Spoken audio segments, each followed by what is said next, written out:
National airport అంత అద్భుతంగా కూడా దాన్ని రూపుదిద్దుకొని అవన్నీ కూడా స్టార్ట్ అవుతున్నటువంటి సమయంలో సరే వీళ్ళు ఏం మాట్లాడుతున్నారో ఇవన్నీ ప్రజలందరికీ తెలుసు. ఎందుకంటే ప్రజలే ఇవన్నీ సోషల్ మీడియాలో పెడతా ఉన్నారు. సో అప్పుడు జగన్మోహన్ రెడ్డి ఏం మాట్లాడారు, ఇప్పుడు ఏం మాట్లాడుతున్నారు ఏందనేది ఎవరు కూడా నమ్మే ప్రయత్నం చేయట్లేదు, నమ్మట్లేదు. ఎందుకంటే క్లియర్గా తెలుసు ఏం జరిగిందనేది. సో అయినా కానీ ఇంకా ఏదో దాన్ని క్రెడిట్ చోరీ అనేది వారికే వర్తిస్తుందని చెప్తా ఉన్నారు ప్రజలు కూడా.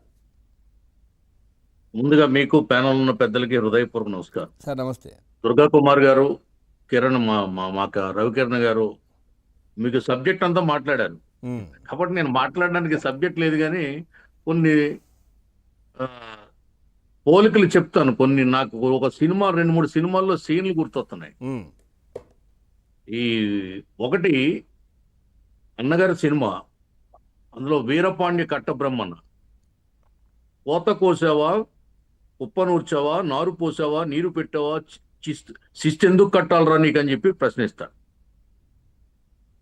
అలాగా నువ్వు జగన్మోహన్ రెడ్డిని నేను ప్రశ్నిస్తున్నా, నువ్వు ఆలోచన చేశావా, అంకురార్పణ చేశావా, అనుమతులు తెచ్చావా, నిధులు ఇచ్చావా, భూమి సేకరణ చేశావా, గుత్తేదారు నియమించావా, ఎందుకు నీ క్రెడిట్ దక్కాలి అని అడుగుతున్నాను. అలాగే బాలనాగమ్మ సినిమా ఎన్టీ రామారావు గారి సినిమా ఉంది. అందులో రోజు వచ్చి ఒక పులి మనుషులు తింటా ఉంటుంది. పులిని చంపమని రాజుగారు తమ్ముకే ఇస్తారు, దండోర వేయిస్తారు. ఆ పులిని రాకుమారుడు చంపుతాడు, కానీ అది ఎక్కడో అడవిలో పడి ఉంటుంది. ఆ దారే పోతున్నటువంటి తిప్పడు, ఇది బిలాంగ్స్ టు రజిక, ఆ పులిని చూస్తే తోక కోసుకెళ్ళి రాజుగారు నేను పులిని చంపని, ఇదిగో తోక ఆనవాళ్ళు, ఇదిగో నాకు మీ పిల్లనిచ్చి పెళ్లి చేయండి అని అడుగుతాడు. అలా ఉంది జగన్మోహన్ రెడ్డి. పని చేసేది, ప్రాజెక్టు పెట్టేది, ఆలోచన చేసేది, అంకురార్పణ చేసేది, అనుమతులు తెచ్చేది, నిధులు ఇచ్చేది, గుత్తేదారుని పెట్టింది చంద్రబాబు నాయుడు గారు. ఇప్పుడు పెద్దిరెడ్డి కిరణ్ గారు చెప్పారు పీపీపీ సిస్టమ్ ఇప్పుడు వ్యతిరేకిస్తున్నాడు. మరి అప్పుడు ఏం చేసుకున్నాడు? 2016లోనే ఇన్ ప్రిన్సిపల్ లెటర్ వచ్చినప్పుడు, భూసేకరణకి 800 పైచీలు కోట్లు ఖర్చు పెట్టినప్పుడు, 3 వస్తే బిడ్లు వేస్తే అందులో జిఎంఆర్ని సెలెక్ట్ చేసినప్పుడు, ఇంత చరిత్ర ఇక్కడ ఆనాడు తెలుగుదేశం పార్టీ గవర్నమెంట్ చంద్రబాబు నాయుడు గారు సమయంలో జరిగినప్పుడు, ఇతను ఎర్ర బస్సు వెళ్ళని ఊరికి ఎయిర్పోర్ట్ అని ఎద్దేవా చేసినప్పుడు, అన్ని వీడియోలు ఇవాళ సోషల్ మీడియాలో హల్చల్ చేస్తున్నప్పుడు, అసలు ఇతను మనిషేనా, మానవ జన్మ ఎత్తాడా? అపరిచితుల్ని మించిపోయి అబద్ధాలు ఆడుతున్నాడు. ఎవరిని నమ్మిస్తాడు, ఎవరి చెవిలో పూలు పెడతాడు? ఇతను ఒక విజన్, ఇతను ఏదో తాత్కాలికంగా పెట్టను కొట్ట పొయ్యిలో పెట్టనే చందంగా పరిపాలన చేశాడు. ఏదో 4 డబ్బులు జల్లేసి జనాలను నమ్మించేసి మళ్ళీ గెలుస్తాను, 30 ఏళ్ళు ఉంటానని చెప్పి కలలు కన్నాడు. ఇక్కడ అధికారం కోసం అభివృద్ధి జరగదు.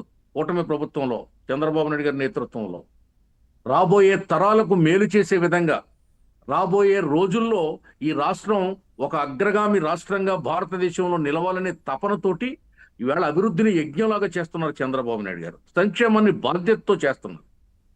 అందులో భాగంగానే ఈవేళ పోలవరం ప్రాజెక్ట్ అయినా, అమరావతి రాజధాని అయినా, భోగాపురం ఎయిర్పోర్ట్ అయినా, ఆనాడు విమానాశ్రయాల మంత్రి ఎవరున్నారు? అశోక్ గజపతిరాజు గారు.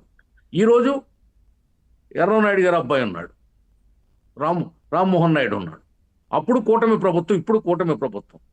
కాబట్టి ఈ భోగాపురం ఎయిర్పోర్టుకు అంకురార్పణ చేసింది చంద్రబాబు నాయుడు గారు, ఆలోచన చేసింది చంద్రబాబు నాయుడు గారు, అనుమతులు తెచ్చింది చంద్రబాబు నాయుడు గారు, నిధులు ఇచ్చింది చంద్రబాబు నాయుడు గారు, భూసేకరణ చేసింది చంద్రబాబు నాయుడు గారు, జిఎంఆర్ని గుత్తేదారుగా నియమించింది చంద్రబాబు నాయుడు గారు. పోనీ ఇవన్నీ పక్కన పెడదాం. నువ్వున్న 5 ఏళ్లలో ఎప్పుడైనా భోగాపురం ఎయిర్పోర్ట్లో చాలాసార్లు ఆ దారిని వచ్చావు? ఎప్పుడైనా అక్కడ ఉండి ఒక రాత్రి కానీ, ఒక గంట కానీ, అరగంట కానీ ఉండి అధికారులతో సమీక్ష చేసి పనులు ఏ విధంగా అవుతున్నాయని ఎప్పుడైనా ముఖ్యమంత్రి హోదాలో నువ్వు చేసావా మిస్టర్ జగన్మోహన్ రెడ్డి అని నేను ప్రశ్నిస్తున్నా. ఏమిటి డచ్చాలు, డప్పాలు, గోంగూర కవులు చెప్తున్నావు, తోటకూర కవులు చెప్తున్నావు? నీ సొల్లు మహాసంఘానికి అధ్యక్షుడిగా పెడితే సరిపోతుంది. నిన్ను వైసీపీ పార్టీకి అధ్యక్షుడిగా కాదు. నేను ఇంత దారుణమా? ఎవడకో పుట్టిన బిడ్డ నా బిడ్డని నువ్వేదో ముద్దాడినట్టుగా ప్రజలను నేను నమ్మాలనుకుని చూస్తున్నామేమో. నువ్వు అభివృద్ధి చేసావో, అరాచకం చేసావో మేము చూసాం. ఏదో నువ్వు ఇచ్చినటువంటి ఆ సెంటు పట్ట భూములనే నువ్వు ఆ లబ్ధిదారులకు అందించలేకపోయావు. కాగితాలు చేతిలో పెట్టి నువ్వు చేతులు కడుక్కున్నావు. మా ఊళ్ళో ఒక ఆర్బీకే కేంద్రం సగం కట్టి నిలిపేశావు నువ్వు 5 ఏళ్ల కాలంలో. ఒక రోడ్డు వేయలేకపోయావు, కొత్తగా ఒక రోడ్డు గుంతలు పడే రోడ్లో తట్టం బట్టేయలేకపోయావు. విజయవాడలో కనకదుర్గమ్మ వారధి నిర్మించలేకపోయావు. ఏం చేసావు నువ్వు? ఏం కట్టావు? ఒక రోడ్డు వేయలేని నువ్వు, ఒక కుళాయి పెట్టలేని నువ్వు, ఒక కరెంటు స్తంభం పెట్టలేని నువ్వు, ఒక మౌలిక సదుపాయాలు తీసుకొని నీ ప్రభుత్వం ఎప్పుడూ పని చేయలేదు. ఒక సమీక్ష కూడా చేయలేనటువంటి నువ్వు, చిన్న చిన్న పనులు చేయలేని నువ్వు, ఆఫ్టర్ ఆల్ తనేలకి గ్రీస్ కూడా పెట్టించలేని నువ్వు, ఒక పంటకాలంలో సరే, ఇప్పుడు ఈ ఇష్యూను ఎట్లా అంటే ఏమైనా డైవర్షన్ లాగా ఇప్పుడు ఉన్నటువంటి ఈ హడావిడి మిమ్మల్ని అందరినీ ఈ పనిలోనే ఎంగేజ్ చేయడం, అంటే దీని మీదే మాట్లాడేలా చేయడం, ఇట్లాంటివన్నీ కూడా చేసే ప్రయత్నం అనుకోవచ్చా? ఇదంతా ఏమైనా డైవర్షన్? ఒకటి మాత్రం నిజం సార్, ఒక్కటి నిజం సార్, ఇది కూటమి, నేను ఒప్పుకుంటాను, మా బలహీనత ఇది. వాళ్ళని ఇంకా మాట్లాడనిస్తున్నాం అంటే మా బలహీనత ఇది. ఎవడండి మాట్లాడడానికి? అసలు జగన్మోహన్ రెడ్డి ఎవరితో మాట్లాడడానికి ఎయిర్పోర్ట్ గురించి అసలు ఎందుకు ఊరుకోవాలి? వాళ్ళు రెచ్చిపోతున్నారు. వాళ్ళ ప్రతినిధులు మీడియాకు వచ్చి మాట్లాడుతున్నారు, పచ్చి బూతులు మాట్లాడుతున్నారు, పచ్చి అబద్ధాలు మాట్లాడుతున్నారు.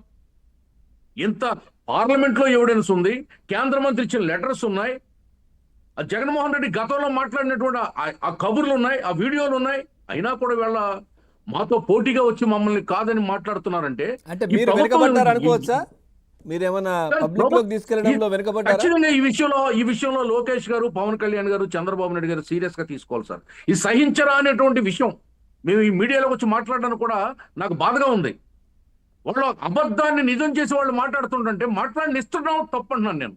మాట్లాడనివ్వకూడదు, నోరు ముయ్యించాలి, నోరు పెగలకూడదు, వాళ్ళు మీడియాకి ఎక్కకూడదు. ఆ విధంగా మీరు ప్రజల్లోకి తీసుకెళ్ళాలి. అంటే వాళ్ళని ఆపలేం కదా, వాళ్ళని ఆపలేరు. ఇక్కడ ఏం బూతులు మాట్లాడట్లేదు, మేము కట్టామంటున్నారు, దాని proofs తో పాటు మీరు తీసుకెళ్ళాలి. లేదు మేము ఈ విధంగా చేసామని. ఎన్నో పనులు, నేను అనేది కూడా అదే, ఎన్నో పనులు మనం చేసి ఈ 18 నెలల కాలంలో ఎన్నో గొప్ప పనులు సాధించి మనం చెప్పుకోలేని దుస్థితిలో మనం ఉన్నామంటే వాళ్ళు అబద్ధాలను పట్టుకుని ఊరేగుతూ, అరాచకాన్ని పట్టుకుని ప్రజల మధ్యకు వస్తూ రెచ్చిపోయి మాట్లాడుతున్నారంటే ఎలా సహించమంటారు? Right sir, okay, right. Durga Kumar గారు, ఒక్కసారి ఫైనల్గా దీనికి సంబంధించి కంక్లూడ్ చేయండి. ఒకటి, ఇక్కడ మనం హైదరాబాద్ ఇంటర్నేషనల్ ఎయిర్పోర్ట్, అది కూడా పూర్తి అనుమతులు, భూసేకరణ ఇట్లాంటివన్నీ అయిపోయిన తర్వాత ఆ క్రెడిట్ అంతా ఇటు కాంగ్రెస్ పార్టీ, రాజశేఖర రెడ్డి గారు వెంటనే సోనియా గాంధీ గారిని తీసుకురావడం, అది కంప్లీట్ అయిన తర్వాత ఇనాగ్రేషన్ చేయించడం, ఆ తర్వాత రాజీవ్ గాంధీ ఇంటర్నేషనల్ ఎయిర్పోర్ట్ ఇట్లా పెట్టేయడం. సో ఇక్కడ కూడా పూర్తిగా చంద్రబాబు నాయుడు గారు అంతా చేసిన తర్వాత, ల్యాండ్ తర్వాత ఈ అన్ని అనుమతులు ఇవన్నీ చేసిన తర్వాత జగన్మోహన్ రెడ్డి రావడం, ఇట్లా వాళ్ళ మీద వాళ్ళే క్రెడిట్ చేసుకునే ప్రయత్నం చేయడం, ఎందుకు ఇట్లా జరుగుతోంది అసలు? ఫైనల్గా కంక్లూడ్ చేయండి. ఇప్పుడు కొందరు కష్టపడి అన్నపు కుండ వండే